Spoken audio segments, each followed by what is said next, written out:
മുന്നോട്ട് പോകുന്നത് സാമ്പത്തികപരമായിട്ട് നമ്മളെ കയ്യിലൊന്നുമില്ല. ഇവിടുത്തെ ഗവൺമെൻറ്റും നീതിപീഠവുമാണ് നമ്മളെ ഉറച്ച വിശ്വാസത്തിലുള്ളത്. അവർ ഈ കാണുന്ന കാര്യങ്ങളൊക്കെ സത്യമായിട്ട് അന്വേഷിച്ചിട്ട് അതിനുള്ള നടപടി അത് നിഷ്പക്ഷമായിട്ട് കിട്ടുമെന്നുള്ള പ്രതീക്ഷയാണ് നമുക്കുള്ളത്. അതല്ലാതെ പറമ്പും വീടൊന്നും വിൽക്കാനുള്ളൊരവസ്ഥയിൽ നമുക്കില്ല. വീട് പണിയില്ല. ഇപ്പോൾ പണിതുകൊണ്ട് നിൽക്കുന്ന വീട് വിൽക്കാൻ വെച്ചതാണ്. അതും പിന്നെ കുട്ടികളെ പഠിപ്പിക്കണം എന്നുള്ളൊക്കെ ഒരു കണ്ടീഷനിൽ വെച്ചിട്ട് ഇപ്പോൾ വാടക വീട്ടിലാണ് താമസിക്കുന്നത്. അതുകൊണ്ട് ഇനി എങ്ങനെ മുന്നോട്ട് തുടരണമെന്ന് നമുക്കറിയില്ല. എന്നാലും ഈ ചെയ്തത് നമുക്കൊരു പ്രതീക്ഷയുള്ള ഒരു മകനായിരുന്നു.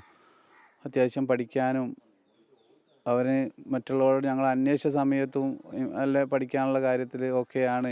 എനിക്ക് മുന്നോട്ട് പഠിച്ച് ഒരു ജോലി കിട്ടണം, ജോലി വാങ്ങണം എനിക്കെന്നുള്ള അവൻ്റെ മാമന്മാർ പറഞ്ഞ നീ പഠിച്ചോ, ക്യാഷ് എന്തെങ്കിലും ആക്കിയിട്ട് നമുക്ക് അധ്വാനിച്ചുണ്ടാക്കാം എന്നുള്ളൊരു അഭിപ്രായങ്ങളൊക്കെ പറഞ്ഞിരുന്നു. അതൊക്കെ കേട്ട് അവനൊരു ഉത്സാഹത്തോടു കൂടി വീട്ടിലിരുന്ന് പഠിച്ചുകൊണ്ടിരുന്ന പയ്യൻ വീട്ടിൽ നിന്ന് വിളിച്ച് കൂട്ടിക്കൊണ്ടുപോയിട്ടുമാണ് ഈ ഒരു ദാരുണമായ കൊലപാതകം നടന്നത്.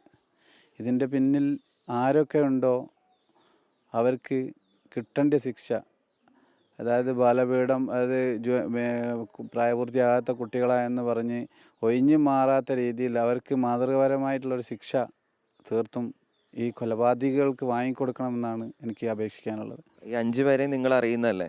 5 പേരെ എൻ്റെ പയ്യൻ്റെ സുഹൃത്തുക്കളുണ്ട്. ഇവരെ അറിയുന്നവരാണ്. പക്ഷേ ഇതിൻ്റെ മുന്നേ ഒരു അക്രമാസക്തമായിട്ടോ ഒരു വാക്കേറ്റമോ ഇവനുമായിട്ട് ഉണ്ടായിട്ടില്ല.